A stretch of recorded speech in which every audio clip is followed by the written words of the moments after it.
নমস্কার, আশা করি সকলে ভালো আছেন। আমি মোনালিসা। আগের বছর শীতে একটি সত্যিকারের ভূতের গল্প আপনাদের সাথে শেয়ার করেছিলাম মাটির থালার উপরে এঁকে। আর আপনাদের রিকোয়েস্টে আমি আরও একবার সত্যিকারের একটি ভৌতিক ঘটনা আপনাদেরকে এঁকে শোনাচ্ছি। এই ঘটনাটিও আমার বাবার সাথেই ঘটে যাওয়া একটি ঘটনা। আমার বাবার প্রিয় একটা শখ ছিল মাছ ধরা।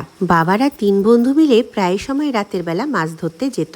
একদিন 3 বন্ধু মিলে ঠিক করলো নদীর পাড়ের শ্মশানের পাশে যে বাঁশবাগানটা আছে তার নিচে একটু চড়া পড়ে, সেখানে ভালো শোল মাছ পাওয়া যায়।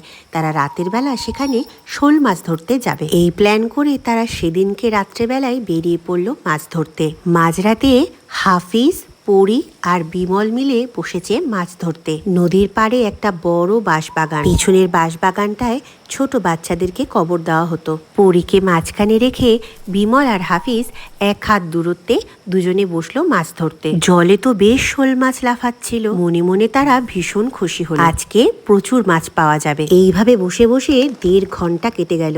চারিদিকে নিস্তব্ধ আর ঝিঝি পোকার ডাক। জলে এত মাছ লাফাচ্ছে, তবুও বড়শিতে একটাও মাছ পড়ছে না কেন, এটাই ভাবছিল পরি আর বিমল। হঠাৎই পরি শুনতে পেল দূরে হাফিজ কি যেন বিড়বিড় করে বলছে, আর জাহ জাহ করে কাকে যেন চলে যেতে বলছে। পরি এদিক ওদিক তাকিয়ে দেখলো, কিছুই দেখতে পেল না। চারিদিকে গুটগুটে অন্ধকার আর কুয়াশা। হাফিজ ভাই কেন যে এমন করছে বুঝতে না পেরে পরি হাফিজকে জিজ্ঞাসা করলো, কি হে হাফিজ ভাই, তুমি যা যা করছো কাকে? কই কিছু না, আজকে বড়শি গুটিয়ে নে, আজকে আর মাছ হবে না। এমন সময় পরীর চোখ পড়ল পিছনের বাঁশবাগানে। পরি দেখতে পেল পিছনের বাঁশবাগানের ঠিক কবরের উপরে সাদা একটা ছায়ামূর্তি দাঁড়িয়ে আছে।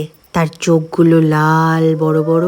চোখ তো নয়, যেন আগুনের পিণ্ড। চারিদিকে ঘন কুয়াশার আষ্টে মাছের গন্ধে 3 জনের যেন গা গুলিয়ে উঠছিল। হাফিজ বলল, ভয় পাবি না, 3 জনে এক জায়গায় চলে আয়, আর ছিপ বড়শিগুলো তাড়াতাড়ি গুটিয়ে নে, মেছো ভূত লেগেছে, আজকে আর মাছ হবে না। এই বলে তারা তাড়াতাড়ি করে ছিপ বড়শি গুটিয়ে নিল। হাফিজ এসব ব্যাপারে আগে থেকেই জানতো, কারণ ওর সাথে এর আগেও এরকম অভিজ্ঞতা হয়েছে। দূরের ছায়ার মতো অবয়বটা তখনও সেখানে দাঁড়িয়ে ছিল। তাই হাফিজ আর বিমল একটি সিগারেট ধরালো আর হাতের লণ্ঠনটা জ্বালালো। লণ্ঠনটা জ্বালানোর সাথে সাথেই সেই ছায়ামূর্তিটা সেখান থেকে সরে গেল। কিন্তু তাদের বাড়ি যেতে হলে বাঁশবাগানের রাস্তা দিয়ে যাওয়া ছাড়া উপায় ছিল না। হাফিজ বলল, যাই কিছু হয়ে যাক, পিছনে কেউ তাকাবি না, কোনো শব্দ পেলেও পিছনে তাকাবি না, সোজা যে যার মতো বাড়ি চল। আর বাড়ি গিয়ে যে যার ছিপ বড়শিগুলো ভালো করে আগুনে সেঁকে। এই বলে তারা যে যার মতো বাড়ি চলে গেল।